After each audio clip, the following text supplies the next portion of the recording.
చరణ్ చేతులు వణుకుతున్నాయి. Tape recorder on చేశాడు.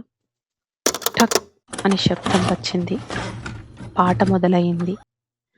కళ్ళల్లో నీళ్లు తిరిగాయి. అన్నీ తన కళ్ళ ముందే జరుగుతున్నట్లు అనిపిస్తున్నాయి. ఏం జరిగిందో చూద్దాం రండి. ఒకరోజు అమ్మ ఆఫీస్లో ఉన్న చరణ్కి ఫోన్ చేసింది. ఇంట్లో పాత వస్తువులు సర్దుతున్నారా? మీ నాన్న టేప్ రికార్డర్ దొరికింది అని చెప్పింది. అంతే.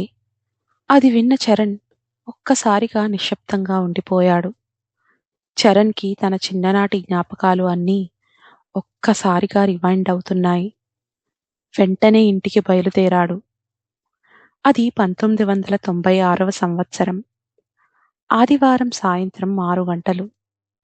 ఆకాశంలో పక్షులు గుంపులు, వీధిలో పిల్లల అల్లర్లు, గోవుల మెడలోని గంటల శబ్దాలు, ఇంట్లో అమ్మ చేస్తున్న టీ సువాసన. అప్పుడే చరణ్ టేప్ రికార్డర్లో ఎస్పీబీ హిట్స్ క్యాసెట్స్ పెట్టి ఆన్ చేశాడు. అని చిన్న శబ్దం. పాట మొదలయింది. నాన్న కుర్చీలో కూర్చున్నారు.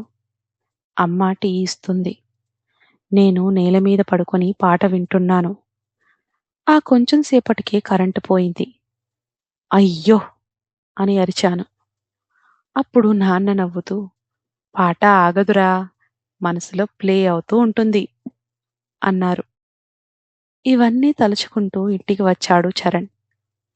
ధూళి పట్టిన ఆ టేప్ రికార్డర్ని ప్లగ్ కనెక్ట్ చేసి ఎస్పీబీ హిట్స్ క్యాసెట్ని పెట్టి ఆన్ చేశాడు. మళ్ళీ అన్నీ తన కళ్ళ ముందే జరుగుతున్నట్లు అనిపిస్తున్నాయి. మనం ఎంత అడ్వాన్స్డ్ టెక్నాలజీతో ముందుకు వెళ్ళినా సరే, మన 90s క్యాసెట్లో విన్న ప్రతి పాట ఒక తియ్యటి జ్ఞాపకమే. మీరు కూడా మీ జ్ఞాపకాలను రివైండ్ చేసుకున్నారు కదూ. మరిన్ని ఇంట్రెస్టింగ్ స్టోరీస్ కోసం మన చిట్టి కథల్ని సబ్స్క్రైబ్ చేసుకోండి. మళ్ళీ కలుద్దాం మరో చిట్టి కథతో.